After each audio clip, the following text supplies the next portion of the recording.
దేశద్రోహం చేయాలనుకుని దేశంలోనే దర్జాగా తిరుగుతూ మారణ హోమాలు సృష్టించాలనుకుని మామూలు మనుషులుగా మనందరితో కలిసిపోతూ ఈ మనుషులు చూస్తుంటే మనకేమనిపిస్తుందో తెలుసా? ఆ సిరాజ్ లాంటి ఒక చవకబారు వెధవలు, వాడికి సహాయ సహకారాలు విశాఖపట్నానికి సంబంధించిన ఒక రెవెన్యూ డిపార్ట్మెంట్కి సంబంధించిన వ్యక్తులు కూడా అందులో భాగస్వాములు కావాలని మన ఇంట్రాగేషన్లో కూడా మనకి సిరాజ్ తెలుపుతున్నట్లుగా మీడియాలో కథనాలు. ఏదేమైనప్పటికీ కూడా దేశద్రోహం చాలా పెద్ద తప్పు. చాలా చాలా ఘోరాతి ఘోరంగా 5 చోట్ల 20 మంది సుమారు అపంశుభం తెలియని ఎంతో మంది అమాయకుల్ని మత ప్రేరేపణలు చేసి అహీం అనే ఒక సంస్థను స్థాపించి ఉగ్రవాద కార్యక్రమాలు చేయడమే కాకుండా మానవ బాంబులుగా తయారు చేసి సుమారు 20 మందిని దేశంలో కూడా వివిధ ప్రాంతాల్లో హైదరాబాదు, కర్ణాటక, విశాఖపట్నం, అలాగే బెంగళూరు మెట్రోపాలిటన్ సిటీస్లో మారణ హోమాలు సృష్టించే మానవ బాంబుల ద్వారా, టిఫిన్ బాక్స్ బాంబుల ద్వారా చాలా చాలా దురదృష్టకరం. చాలా చాలా ఉత్తరాంధ్ర ప్రాంతం అంటేనే చాలా చాలా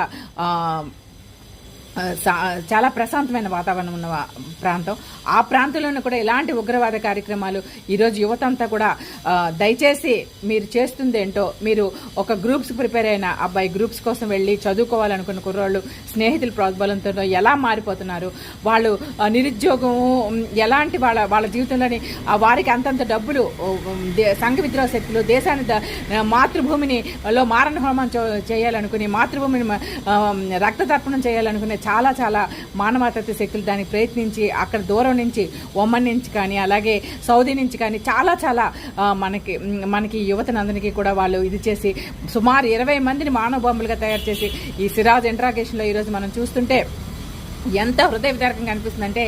దేశంలోనే దర్జాగా తిరుగుతూ దేశద్రోహం చేయాలనుకునే దరిద్రగొట్టు నా కొడుకులకి ఎలాంటి శిక్ష వేయాలంటే, ఈ దేశానికి ఎవడైనా ద్రోహం చేయాలనుకుంటే శిక్ష ఎంత గట్టిగా ఉంటుందిరా అన్నట్టుగా వాళ్ళకి అనిపించేటట్లు ఈరోజు యువత ఎంతో స్వయం ఉపాధి ఉంది, ఎంతో మనం చేయాల్సిన పని ఉంది. ఎక్కడెక్కడో దూరపు కొండలు ఉంటూ ఆ దూరం ప్రాంతాలకు వెళ్ళిపోయి అక్కడ ఇలాంటి స్నేహితుల ప్రాద్బలంతోనో ఇంకేదో ప్రాద్బలంతోనో ఈజీ మనీకి అలవాటు పడిపోయి ఇలా సంఘ విద్రోహ శక్తులుగా ఇలా తయారవడం చాలా చాలా ఘోరమైన విషయం అండి. ఈరోజు సిరాజ్, సమీర్ చూసారా, వాళ్లే కాకుండా చాలా చాలా మంది, ఇక్బాల్ అని ఒక మన వరంగల్ చాలా ప్రాంతాలు, హైదరాబాద్ ప్రాంతాలు చెందిన చాలా మంది వ్యక్తులు అసలు ఎంత పకడ్బందీగా ప్లాన్ చేసి వాళ్ళు ఈ సంఘ విద్రోహ శక్తులు చేయాలనుకున్న వాళ్ళ లాకర్స్లో కానీ వాళ్ళ బ్యాంక్ అకౌంట్స్లో కానీ డబ్బులు చూస్తే విచ్చలవిడితనంగా సంఘ విద్రోహ శక్తులు వాళ్ళని ఎలా ఉపయోగించుకుంటున్నారో, పక్క దేశం వాళ్ళు మన దేశ యువతని ఎలాగా ఒక దినిగా చేస్తున్నారో, ఇస్లాం రాజ్యం రావాలంటే మన భారతదేశం అంటే సర్వసౌత గణతంత్ర రాజ్యం, ఇలా అన్ని మతాలు అన్ని కులాలు అన్ని సమానం, అలాంటి దేశంలో పెట్టి సంఘ విద్రోహ శక్తి చేయాలనుకోవడం చాలా తప్పండి. వాడి కఠినంగా శిక్షించాలి మనస్ఫూర్తి